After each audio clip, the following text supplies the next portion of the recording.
Well, good afternoon from Crieff Golf Course on the 22nd of November. No, it's not any, it's the 23rd of November. It's a Monday. 23rd of November, 23rd of October 2023. Obviously the seasonal affective disorder is starting to affect your mind. But so here we are, and it's good to meet you. Know, I was just chatting with one of my chappy friends there. She says, "What are you up to?" I said, "I'm going out to see Copeswell." I don't think he knows it was called Copeswell, to be honest, but that's the purpose of my visit here. This is Callum's Hill over here, which is looking absolutely gorgeous with the turning leaves. In fact, part of the conversation that we have, you'll see the 85 runs parallel with the golf course, but Oliver Cromwell and his men, they camped over there back in the late 17th century, during the reign of Charles I at least. Well, that was the whole point of Cromwell, wasn't it? The English Civil War, and you know, I think Charles I and Charles II, yes, Charles I and Charles II both got their bloody executed. Wasn't much luck being a king in those days, was it? So I've come out here. I've specifically asked for instructions. One of my other friends over there, I can just see him. I don't know if he's going to give me a wave. He might not recognise me. No, I don't think he's recognised me. Probably just too far away, actually. We'll go and visit the standing stones first of all, and I'll show you the route of the General Wage Road. There's not so many golfers on here today. It's rather sparse, but this is fabulous. It's absolutely fabulous countryside. This is the upper knock there. Well, the southern slopes of the upper knock, and out towards Mulhonsey Hill. Fabulous area. So I phoned the council. I was on, this is a separate vlog, but in relation to the vlog about the Pittenteen Witch Part 2, when I was showing you the Tinker's Loan on the Kincardine Walk, otherwise known as the Bantry. I saw a sign for no access, and I called the council almost immediately to see. So they're not sure. They're going to get back to me. They're going to have a look at their records, which I thought was fair enough. It's not something you just everybody asks every day, you know. So they'll check. But I'm concerned that back in 1990, the local council shredded a lot of the public right-of-ways. It was a bad decision, but hopefully that one didn't fall victim. Am I muttering? Probably. So these are the stones here. These are very prominent stones. They haven't been moved, I have to say. They've never been moved.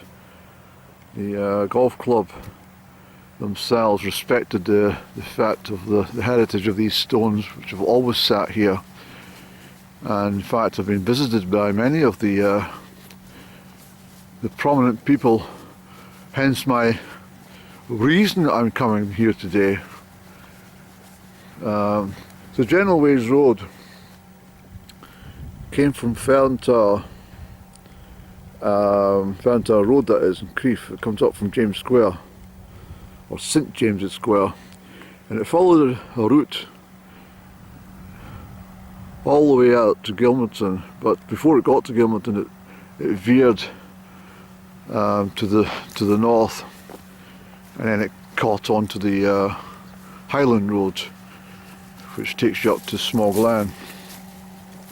but it didn't.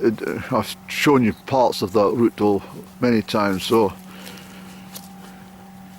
when it goes up by Fendock and stuff. So there's golfers at play, but I'm not in anyone's way. I definitely respect golfers when they're at their at their hobby. I don't interfere. In fact, I'm so respectful I stop and I hush my breath so that they do not get disturbed. Even though it's not a championship they're playing, they can get a little irate and fraught if someone coughs or something like that, or sneezes. I remember this very well from my days when I used to go with my chums to golf tournaments, high caliber golf tournaments, including seeing the likes of Jack Nicholson and Greg Norman and Tom Watson and stuff like that. Golfers are heading this way with the ball, so I have to go around this way. You have to respect people's play. But at these major competitions, they actually hold up a sign, and that sign reads, they raise them, about 4 or 5 people employed to raise these signs which say, "Quiet please." And everyone falls hush. And if anyone even reaches into their jacket pocket, like if they've got a sort of swishy noised cagoule jacket, a waterproof jacket, to reach for their handkerchief or something, everyone in the crowd looks at them with disdain. So say, how rude. The golf was just about to tee off. I'll give you some stories about how I didn't always play by the rules when I was at these tournaments, and if I haven't given you that story before, I might give you it on this episode if I've got enough footage left.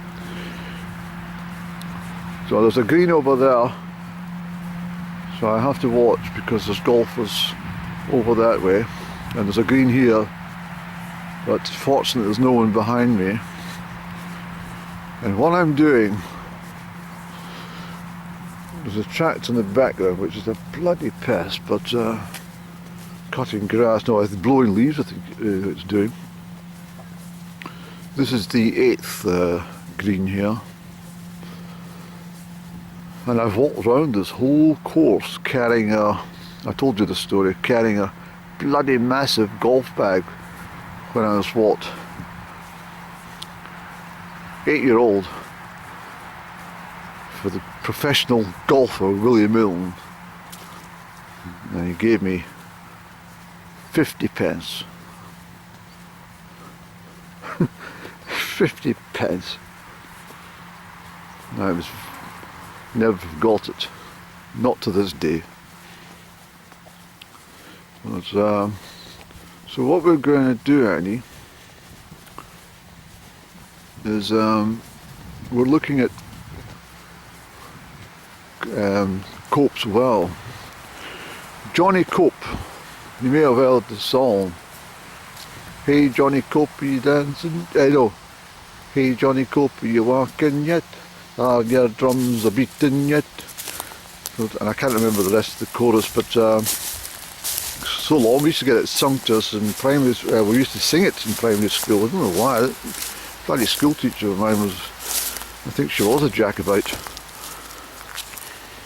But there's ducks in here as well. This is Cope's Well,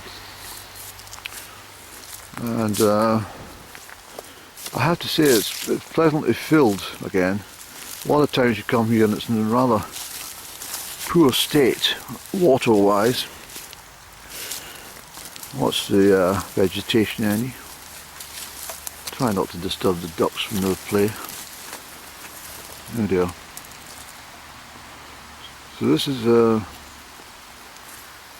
Cope's Well, and the ducks are playing. That wasn't me, it frightened them. Hello there. Yep. But what I'm going to say is that this is Cope's well. Johnny Cope was the, or Sir Johnny Cope, or Sir John Cope to be absolutely correct, was the Hanoverian top man during the uprising of the Jacobites in 1745, and it resulted in a battle, the Battle of Glenmuir, which is really Preston Pans. People know it as Battle of Preston Pans, but its correct term is the Battle of Glenmuir, and that was on the 21st of what was it again, Annie? 21st of September 1745, and it resulted in a Jacobite victory, of course, under Charles Edward Stuart, Bonnie Prince Charlie. But Johnny Cope was or Redcoat. He was the chief of the at that time of this particular government force, the Hanoverian force, and en route north,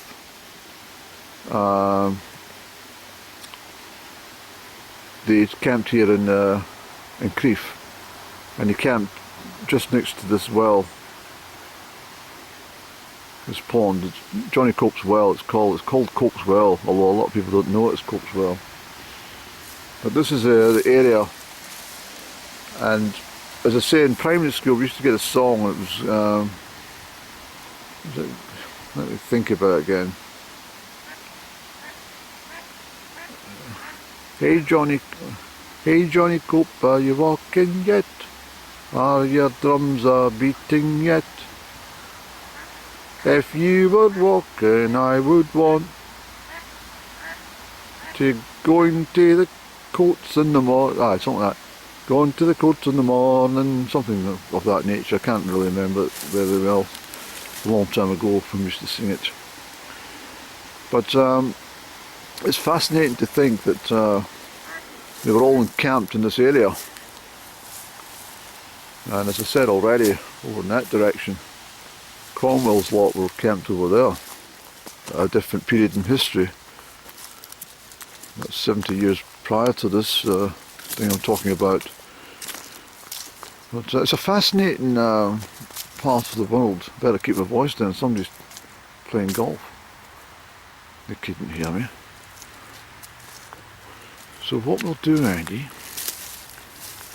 we'll get onto the main track up there. I don't think there's anyone forcing the ball across the fairways at the moment, so yes, we'll do that. But anyway, that's it. That's Cope's Well, and it's just wonderful to come and visit it on our very doorstep.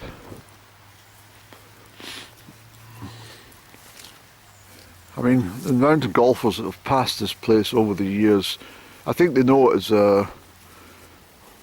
possibly as a pond or something. I don't know, but I don't think they know any history about it. Not really. Don't think so anyway. So we'll head north to the main track and then feed our way back down. There used to be an array of benches on the golf course. You could settle down and just sit, but I think they took them away. There's too many people coming from town and sipping with a bottle of Sweetheart Stout or Corolla Sherry or something like that. Yes. Anyway, I'll close camera just now until we find a suitable point, and I'll tell you about that story about upsetting golfers. If I've not told you this one before, this was rather special, even for me. Yeah, so these trees over here is the general line of the route of Wage Road. out towards Gilmerton. And over in the back there, in the midst of the trees, is the Fernsar house itself. And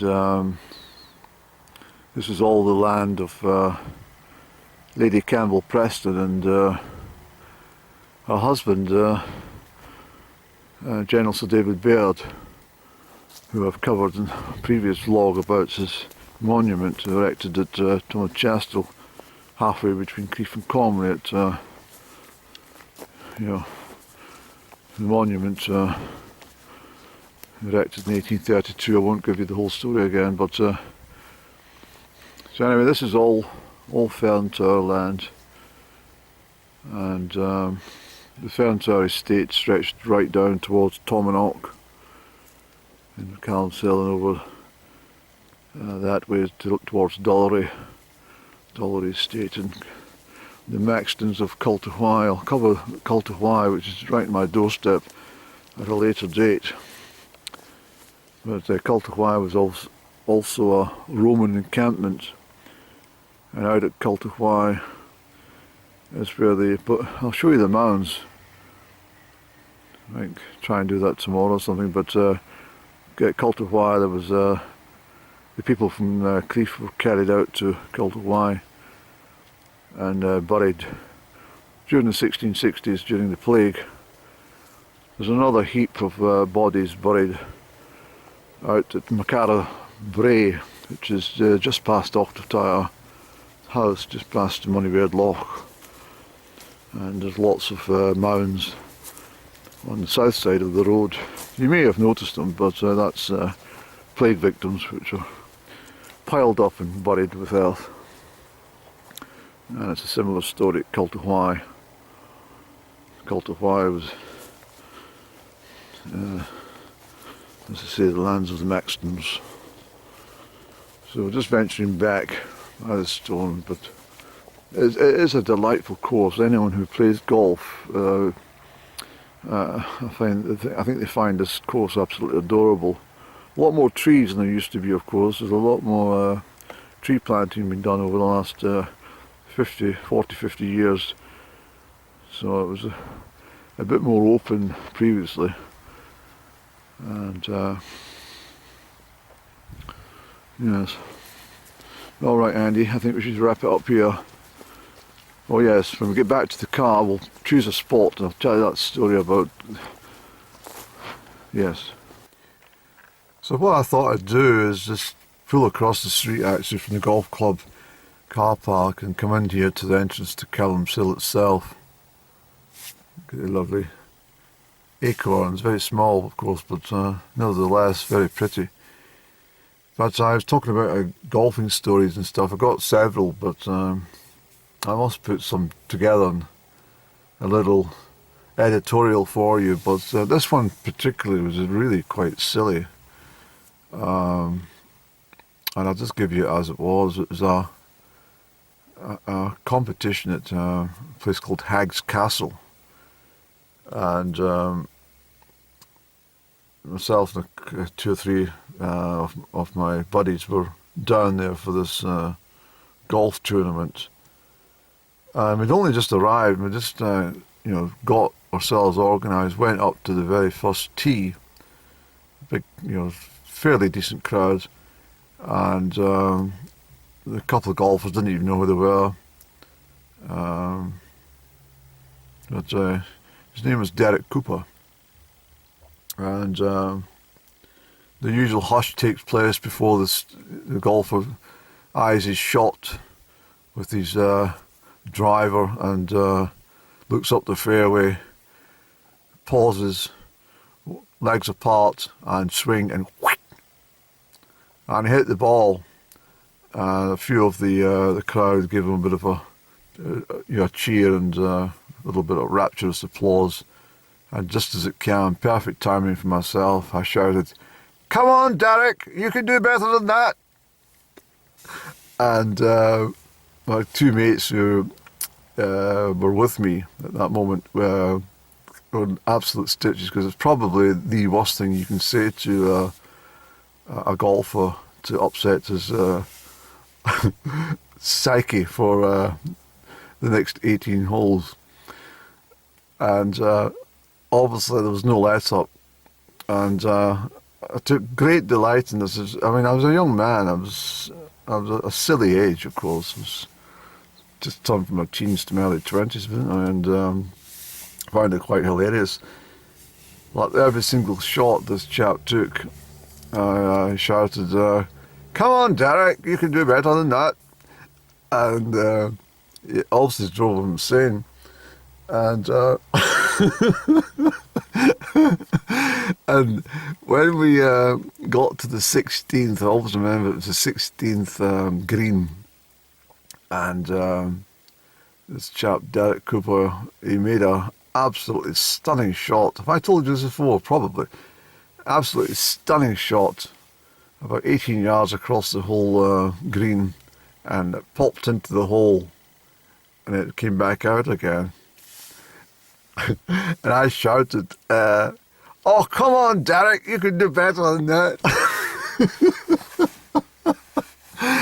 And fuck, him and his caddy both chased me right up into into this long grass, sort of, and into a sort of woodland. I mean, they were absolutely manic with rage.